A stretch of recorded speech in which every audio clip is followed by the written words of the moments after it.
Magandang hapon sa inyong lahat. Padadamihin ko muna ang mga viewers.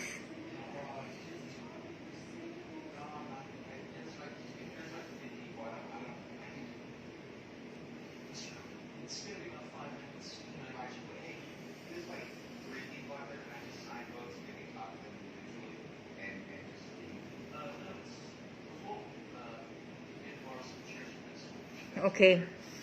Madami ng viewers natin, no? Nasa 1.4K na siya. Ang bilis, ganun kabilis.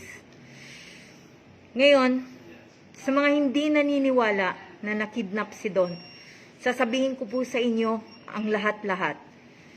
March 16 po ng 5:30 to 6 PM, naganap ang pandudukot sa kanya. Nahuli na po ang gumawa sa kanya nun. Pinagkatiwalaan niya po, tunuring niyang kaibigan. Matagal na po namin siyang kilala. Walang iba kundi si Maverick Edrol Sapitanan. Ang masakit lang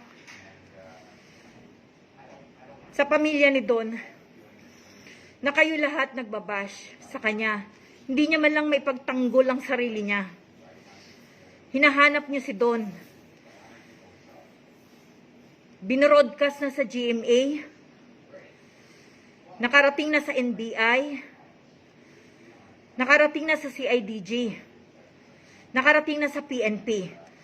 Pero kayo lahat hindi pa rin naniniwala. Kung hinahanap niyo si Don, lalo na kami, hinahanap namin siya. 3 weeks na pong nawawala si Don. Mas gugustuhin ko po, samahan niyo ako magpatulfo tayo. Later po, mananawagan ako kay Sir Tulfo.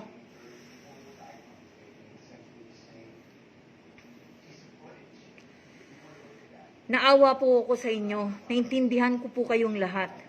Pero, hindi po may pagtanggol ni Don ang sarili niya dahil siya po ay wala. At sa mga nagsasabi po na si Don okay, nakita na, nasa clinic siya, wala pong katotohanan lahat yun. Fake news po yun lahat.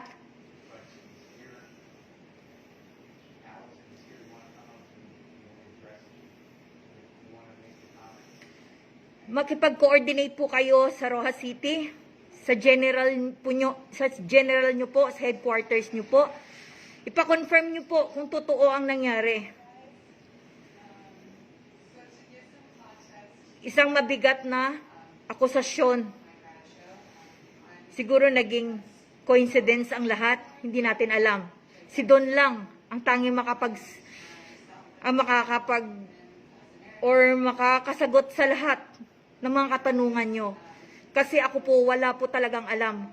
Ang alam lang po namin ay mahanap si Don na buhay at masabi niya ang side niya.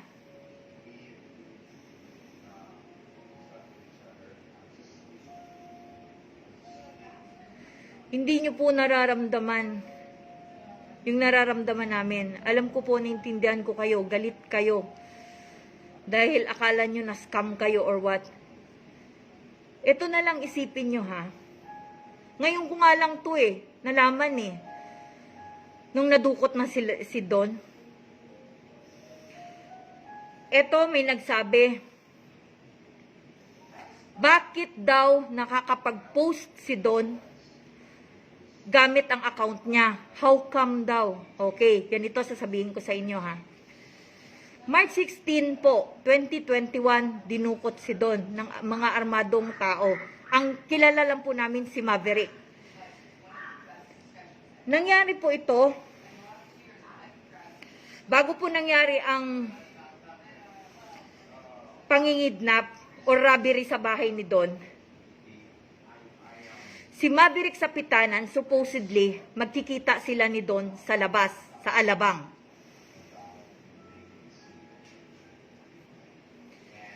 Nagbago po ang isip ni Don dahil Ang hirap ipaliwanag sa inyo. Nagbago ang isip niya dahil ramdam niya, nahuli niya si Maverick, nabuking niya si Maverick. Na si Maverick ang grupo din ang nagpapatay sa mga tauhan ni Don at nagpadukot. Kung natandaan nyo yung LGBT na mga bakla na pinatay, mga tauhan ni Don yun.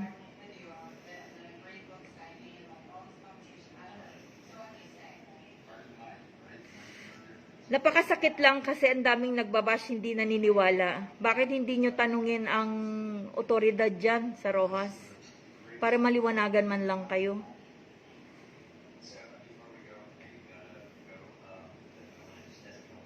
Ang pandudukot na nangyari nun, supposedly sa labas dapat si Don kikidnapin.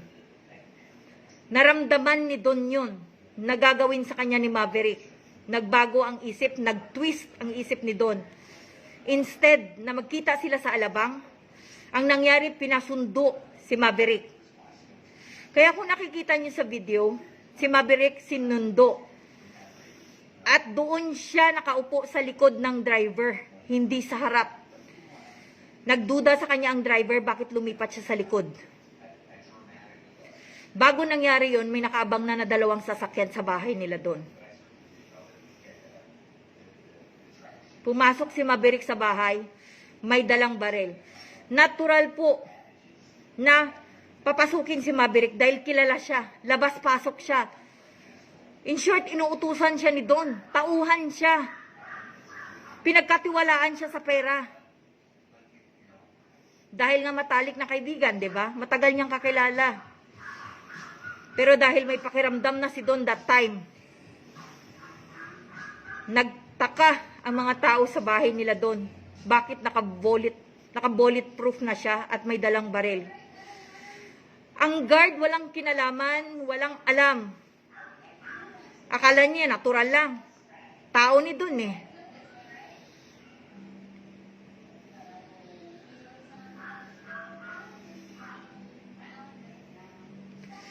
Ang sama-sama lang kasi sa pakiramdam na hinahanap niyo si Don, mas lalo kami. 3 weeks nang nawawala si Don, hindi namin alam kung buhay o patay. Dapat nga po kayong naghahanap sa kanya para magkaroon ng linaw ang lahat. Dapat imbis na magalit kayo, dapat ang ipanalangin nyo na makita si Don na buhay. Para at least man lang, mabayaran kayo, mabigyan ng hustisya lahat. Hindi naman nagtatago si Don. Nakita ko, FB niya, bukas. Nadukot siya sa bahay niya. Ibig sabihin, hindi siya nagtago. Nung one time na pinaalam niya sa amin na nagtago siya, dahil may gustong kumidnap sa kanya. Nakausap niya si Maverick that time. Sabi niya sa amin, mag-ingat daw kami kay Maverick sa Pitanan. Dahil nabuking niya na daw si Maverick. Si Maverick daw ang may pakana ng lahat. Itong si Maverick, nagpanggap na kinidnap daw siya. Doon nga kami nagtataka eh. Sino nagkidnap sa'yo? Sabi ni Don, bakit ka kinidnap? Sino? Napablatter mo na ba bago mangyari to? Binugbog ka, sabi ni Don sa kanya. Binugbog ka. Nakuha mo pang mag-text. Bakit hindi mo ipablatter? Ang blatter sa kanya, barilan daw. Samantalang binugbog siya. Pinapunta siya ni Don sa bahay. Sabi niya, sige halika dito. Ayaw niyang pumunta.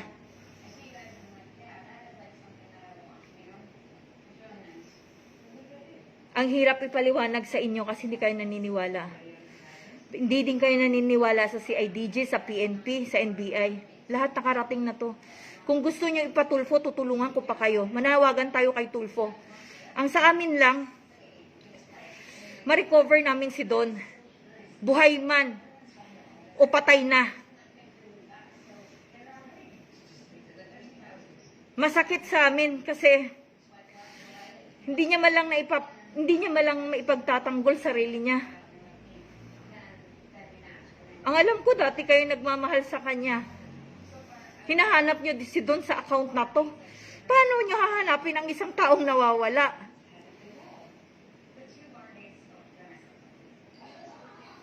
Naintindihan ko ang mga pighati nyo, mga hinanakit nyo. Pero dapat ipanalangin nyo, buhay si Don para maharap kayo lahat. Yun lang. Buhay sana siya. Mas pabor sa amin yun. Kung pabor sa inyo, mas pabor sa amin na pamilya niya.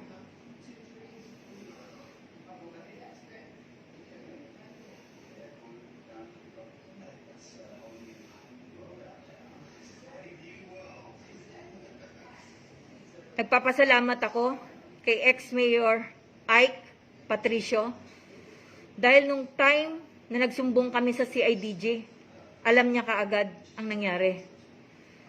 Tumawag ang general ninyo dyan sa Capiz, dito sa CIDG NCR, para i-confirm kung totoo nga ang kidnapping. Sinagot ng CIDG NCR. May nagsumbong, may nag-report. Totoo po yun. Hindi po sila pwedeng magsinungaling dyan. Isang beses lang po ako mag-live sa inyo. At ito inuulit ko. May nagtanong pala, bakit daw pala na-access yung account ni Don? Okay, ganito po yun. March 16, 2020, nadukot si Don. Kinuhanan lahat sila ng cellphone, gadget, laptop, jewelry, pera, maleta, lahat nilimas sa kanila, sa kanilang bahay. Thanks God, isang cellphone ang naiwan. Supposedly, dala-dala nila yon. Nakalimutan, nakaligtaan. Isang cellphone. Isang cellphone na nakapag-report sa akin na si Don dinukot. Nung gabing alas 8, Las Piñas, PNP, nag-report po kami na nawawala si Don. That day, sabi ng mga armadong tao na kasamahan ni Maverick sa Pitanan, babalik daw sila sa lugar. Kinuha ni Maverick lahat ng susi ng sasakyan, pati susi ng bahay. Dali-dali kaming bumalik sa bahay, kinuha namin ang SD card. Yun ang unang-unang inisip namin, para at least man lang doon, malaman namin kung sino ang mga tao sa likod ng pandudukot na yon.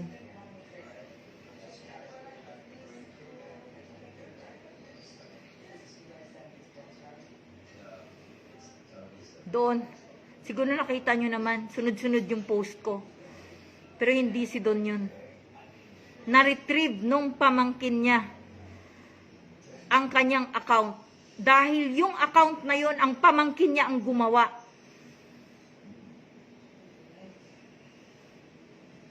Kaya na-retrieve niya yung account na to. Ginamit namin ang account ni Don para sa publicity. Dahil alam namin maraming publicity si Don. Ginamit namin to para ipakalat.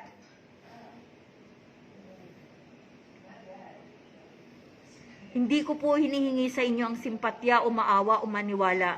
Ito lang po sasabihin ko.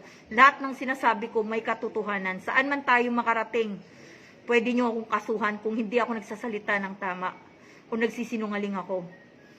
Pero sa ngayon, bakit ako nagkakaganito? Takip ang mukha ko. Dahil hindi pa nahuhuli si Gino Ledesma at si Marlon Guevara, nakasabwat ni Maverick. Nakasamahan niya sa gym. At sa likod nito, nagpakilala daw silang NBI. Hinahanapan sila that time, kaya nagtagal sa bahay ang mga armado. Kulang-kulang 1 oras, inabot nila. Hinahanapan sila ni Don kung saan at anong dahilan, bakit nyo ako kukuhanin.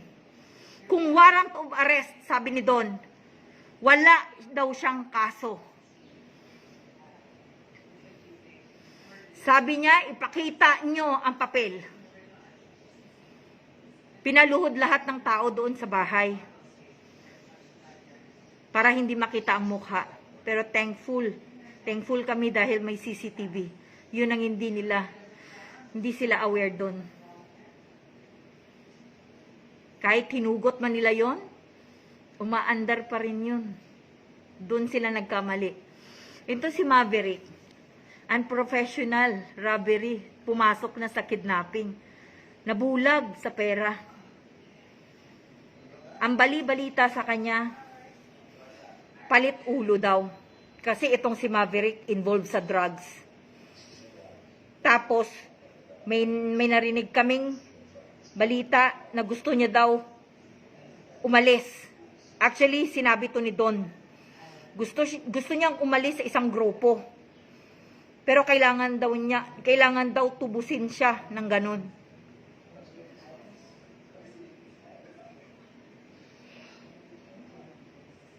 Hindi ako natatahimik, hindi natatahimik ang pamilya ni Don hanggat hindi siya nakikita. Alam mo, Gino Ledesma, Marlon Guevara Reyes, itinuro kayo ni Cyril Nolan at saka ni Maverick sa Pitanan. Kayo ang kasama.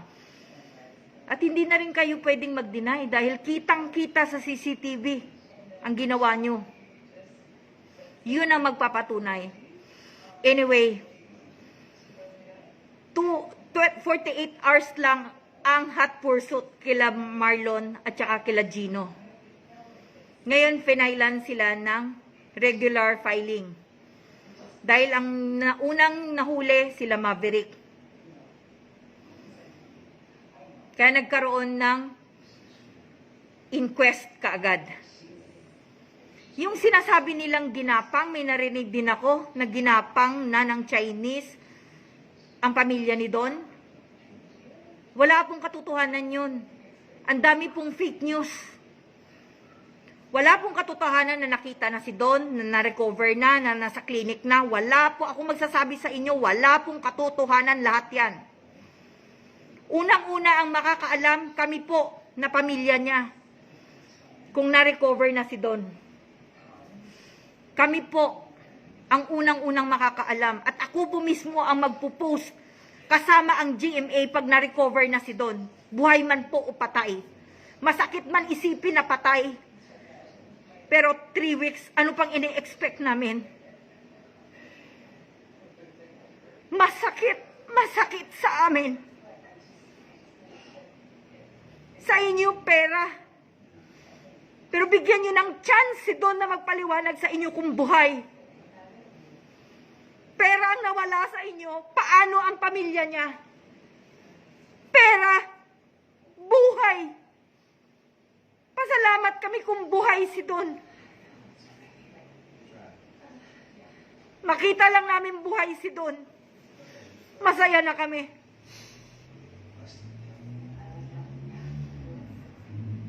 Hindi si Don, papaalam ko sa inyo, hindi si Don tumatakbo sa obligasyon nyo. May balak siyang bumalik dyan. Nagkaroon lang siya ng problema sa SEC. Doon nag-umpisa. Pero wala siyang balak tumakbo sa inyo. Kasi kung may balak siyang tumakbo sa inyo, hindi na yan siya madudukot sa mismong bahay niya. Kung sasabihin yung drama, okay. Karapatan nyo po yun magsalita. Dahil wala po kayo sa pangyayari. Ang tangi ko lang pong sabihin, kung gusto nyo talaga, sige po, mag-a-announce ako mamaya, magpapatulong tayo kay Tulfo. Dahil nararamdaman ko yung mga pighati nyo. Sana naman po, pakiusap lang. Hanggat hindi pa nakikita si Don, hanggat hindi pa madepend ni Don ang kanyang sarili, kung anong nangyari sa kanya, siya lang po ang tanging makakasagot nun sa inyo. Sana po, nakikiusap ako. Masakit po sa amin na maririnig ang pambabash nyo. Nawala yung tao, hindi niya maipagtanggol ang sarili niya.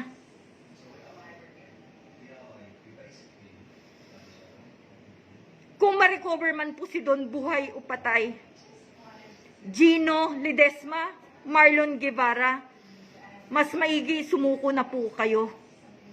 Dahil pagpatay na po si Don at lumabas na po yung warrant of arrest ninyo, at nagbabala kayong tumakbo pa din sa batas, hindi ko po alam kung anong gagawin sa inyo. Sa pamilya po, nananawagan po ako sa inyo. Sa pamilya po ni Gino Ledesma at saka ni Marlon Guevara Reyes, kung maaari po sana, isuko nyo na po yung anak ninyo. Dahil darating at darating ang panahon, lalabas ang warrant of arrest nila. Tapos na po yung 48 hours na hot pursuit sa kanila. Kaya finailan na po sila ng supplemental affidavit kay kay Gino Ledesma. Kasi hindi pa na tukoy ang tunay niyang pangalan. Kaya nahuli siya.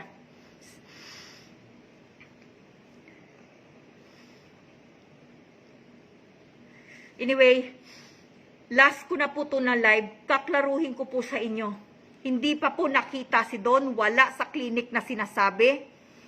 Hindi po nagtatago si Don dahil siya po ay dinukot. Kung ayaw nyo pong maniwala, lumapit po kayo sa PNP ng Rojas o sa General ng Rojas City. Ipa-confirm nyo po dahil sila, may alam sila, lahat ng otoridad. PNP, NBI, CIDG po. Alam po lahat ang nangyayari kay Don diyan sa Rojas City.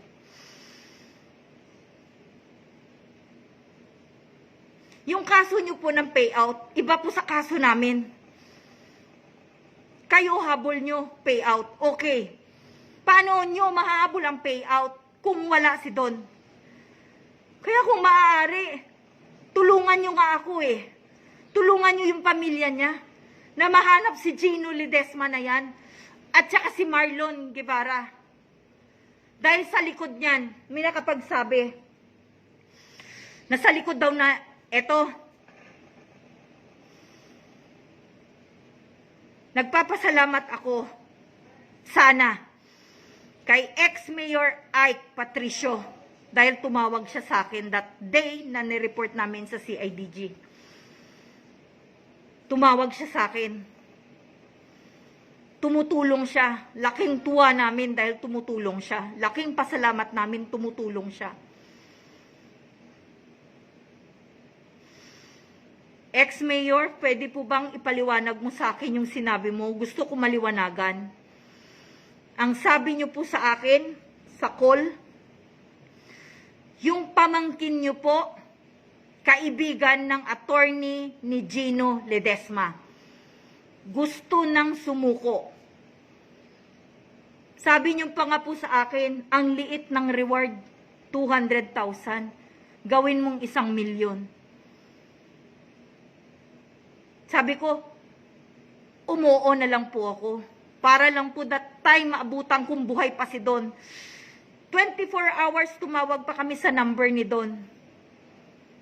Naghinga-hingalo po yung boses.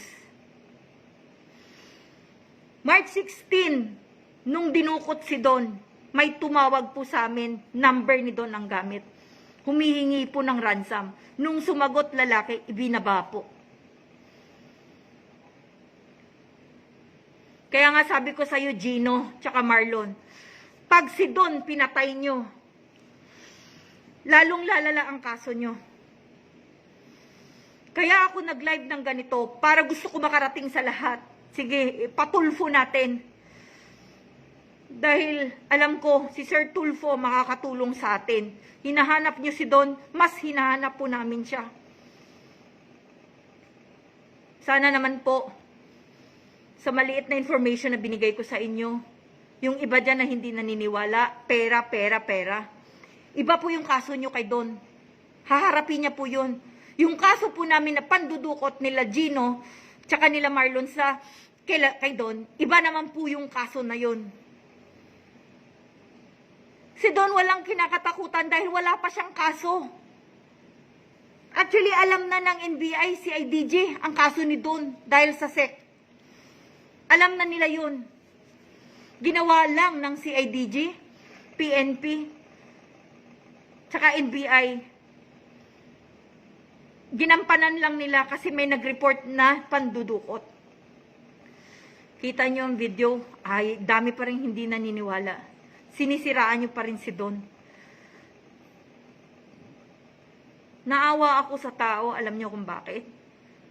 Pinapalabas nyo, binabash nyo na siya ang sa likod ng account na to.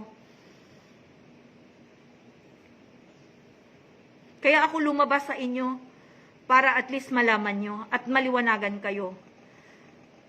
Pwede po kayong magkaso. Kasuhan nyo po si Don. Mas maganda po, buhay si Don. Buhay si Don para masagot kayong lahat. Pero pag patay na si Don, Gino, tsaka Marlon, lalong lalala ang kaso nyo. Lumiliit ang mundo nyo, Gino, tsaka Marlon. At sabi mo, at may nagsabi si Mayor, ex-Mayor Ike, gusto ko lang liwanagin mo to, ex-Mayor Ike, na sinabi mo ang sa likod nito sa pandudukot, na sabi mo na gusto nang mag-surrender si Gino, na walang cellphone, wala na kahit ano, kasabay ng kanyang attorney.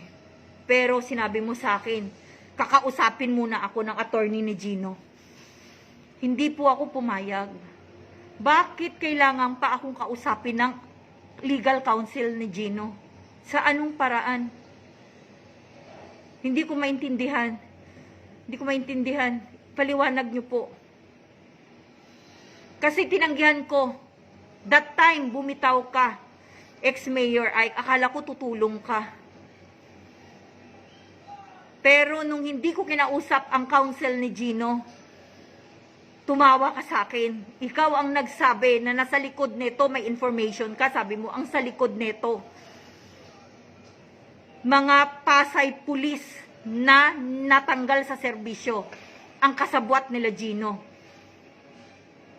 Yun ang sabi mo, na nakuha mong information kay Gino. Pero bakit that time na pinapasurrender mo si Gino, bakit hindi sumurrender? Hindi kusang sumuko. Bakit ganun? Gusto ko lang maliwanagan to. Sir Ike, Mayor, ex-Mayor Ike. Bakit ganun? May alam po kayo sa pangyayari. Bakit po may alam kayo ngayon? Gusto ko malinis yung pangalan nyo. Bakit po kayo may alam dito? Gusto ko lang po ipaliwanag nyo. At nung tinanggihan kong kausapin ako ng counsel ni Gino, wala na. Tumawa ka lang sa akin. Ano po ang kinalaman nyo po dito? Gusto ko lang maliwanagan sa lahat. Anong kinalaman nyo po dito? Bakit alam nyo kung sino ang sa likod ng pandudukot? Yun lang. Nagtataka talaga ako bakit. Sabi ng mga taga-CIDG, ang layo nyo po. Sila nga nang lapit-lapit. Kung nag-surrender na si Gino, di sana nag-surrender na. Dito malapit para isurrender sarili niya. Pasalamat nga po sana ako sa inyo dahil tutulong kayo, sabi nyo. Pero bakit? Sabi mo susurrender, pero bakit wala? Walang Gino.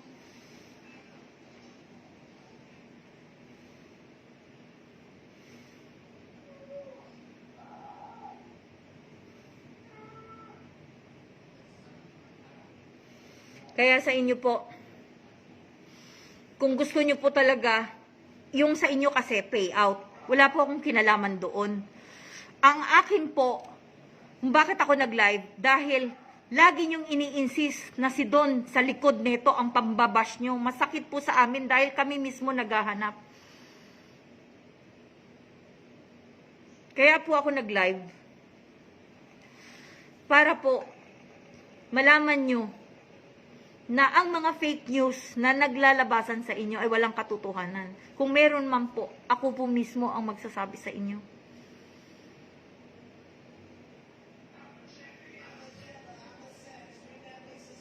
Three weeks na po, nawawala si Don. Masakit isipin. Alam niyo po kung bakit? Nagme-maintain po yun ng gamot. Yun ang inaalala ng pamilya. May high blood po siya. May diabetic po siya. May asthma po siya. May bali po yung braso nun at may bali po yung paa nun. Ginapos po siya, napatalikod. May bali yung arm niya. Fractured yun. Hindi pa yung gaano magaling. Pero anong ginawa?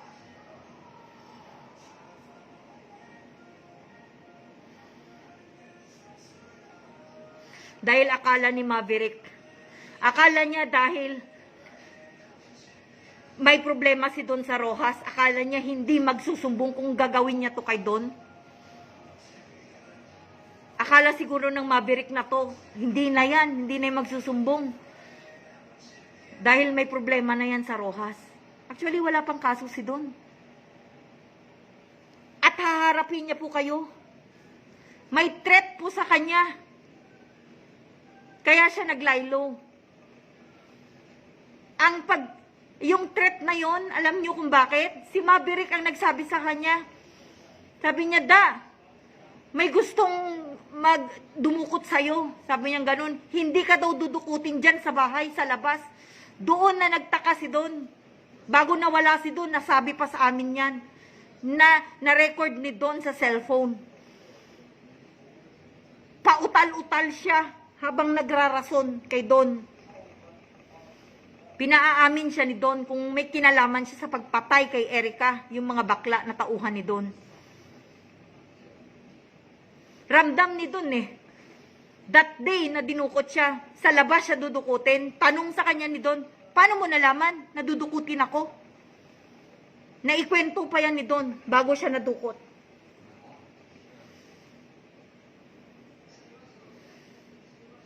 Ang sama-sama lang kasi sa side namin kasi hindi may pagtanggol ni Don ang mga pangyayari.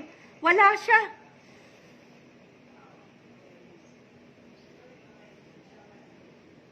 Ngayon kung hindi pa rin kayo naniniwala, pwede po kayong magkaso. Sana, sabi ko, makitang buhay si Don. Yun lang. Kasi, may mga kasagutan at itatanong pa kayo kay Don na dapat pa ninyong malaman. At kung yung sinasabi niyo mga pay-in nyo yan, pay-out, ano ba yan? Harapin ni Don yan kung may problema siya sa inyo. Pero walang kaso si Don Ang buong akala ni Maverick, okay na. Pwede yan dukutin, pwede yan kidnapin kasi hindi na yan papalag. Dahil may problema yan sa Rojas. Yan yun. Si Maverick napaka-unprofessional kidnapper. Ambisyoso, in short.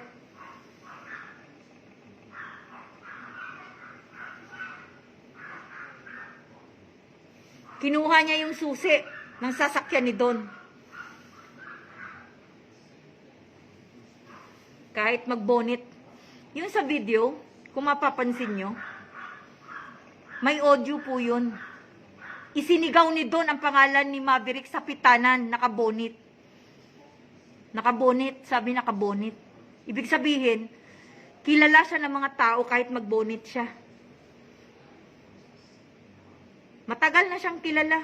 Siya lang yung bukod tanging nakakalabas-pasok doon sa bahay nila Don.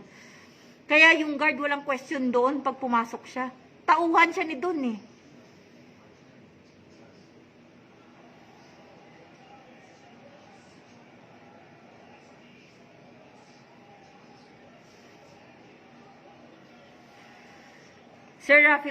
Sir Rafi Tulfo, kung matutulungan niyo po ang mga tao sa Capiz, kung makaabot po sa inyo to, tulungan nyo po sila para masolve po yung problema na to. Kasi hindi pa po sila naniniwala sa CIDG, PNP, tsaka sa NBI. Baka sa inyo po, sakali, maniwala po sila. Kasi ang mga tao sa Capiz po, laging sigaw, ipatulfo na ipatulfo. Sir Raffy Tulfo, humihingi po ako sa inyo ng tulong. Kung panghimasukan niyo po ang problema na to, mas maganda po.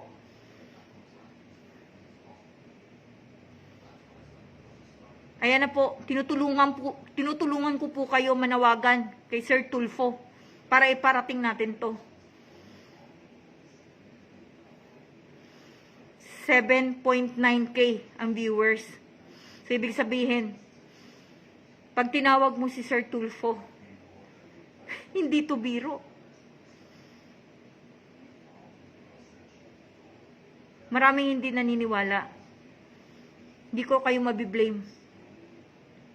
Sana lang po, sana lang, buhay si Don.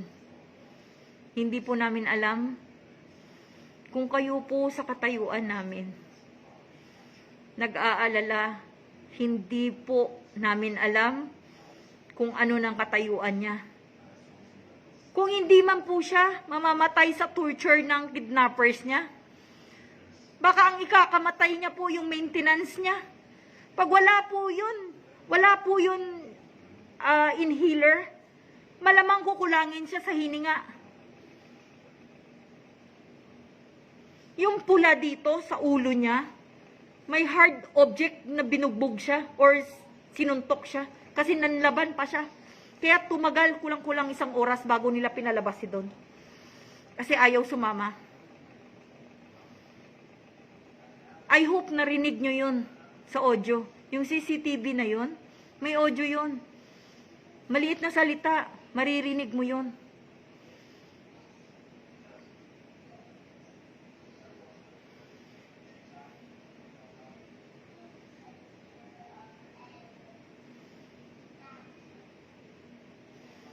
Ang hirap kasi ang daming nakikisawsaw. Wala eh. Saan natin hahanapin si Don?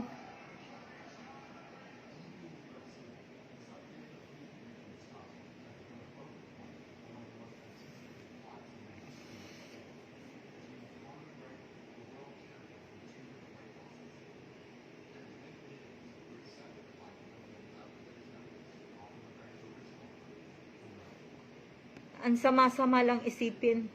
Kasi sa tuwing iisipin namin kung kumakain na ba siya, ano bang nangyayari sa kanya. Last po nakausap namin siya. Yung boses niya po naghihingalo. Kaya pinabilisan po namin na ma-recover siya. Nung March 17 hanggang 18, 19, hanggang ngayon. Hindi niyo po naintindihan yun. Wala kayo sa kalagayan namin. Ang hinahanap niyo pera. Ang hinahanap namin buhay ng tao. May sakit po si Don. Pag hindi po nakapag-maintain yun, may mayayaring magkukulaps yun. Yun ang ikakamatay niya. Ang dami niyang maintenance. Ewan ko kung naintindihan niyo. Pero hindi ko kayo masisisi. Kaya nga nakipagtulungan nga ako sa inyo eh. Ilapit natin kay Tulfo, kaya kumasok kayo. Kung buhay si Don, haharapin kayo. Lahat biniblame nyo kay Don.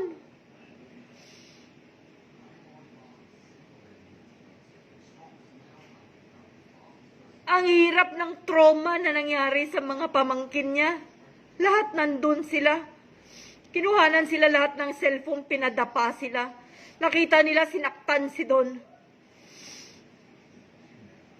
Kayo kaya sa katayuan, yung mangyaring ganun. Isang guard lang, laban sa maraming armadong dala-dala ang lalaking baril.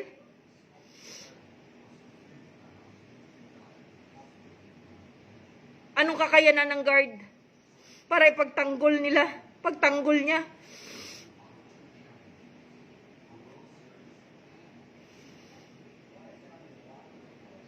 Nasa sa inyo na po yan. Hanggang dito na lang po. Lahat po ng sinasabi na nakita na si Don na rescue na, nasa clinic na, wala pong katotohanan yan. 3 weeks na po. Hindi pa rin nakikita si Don. Maraming salamat po. Hanggang dito na lang po.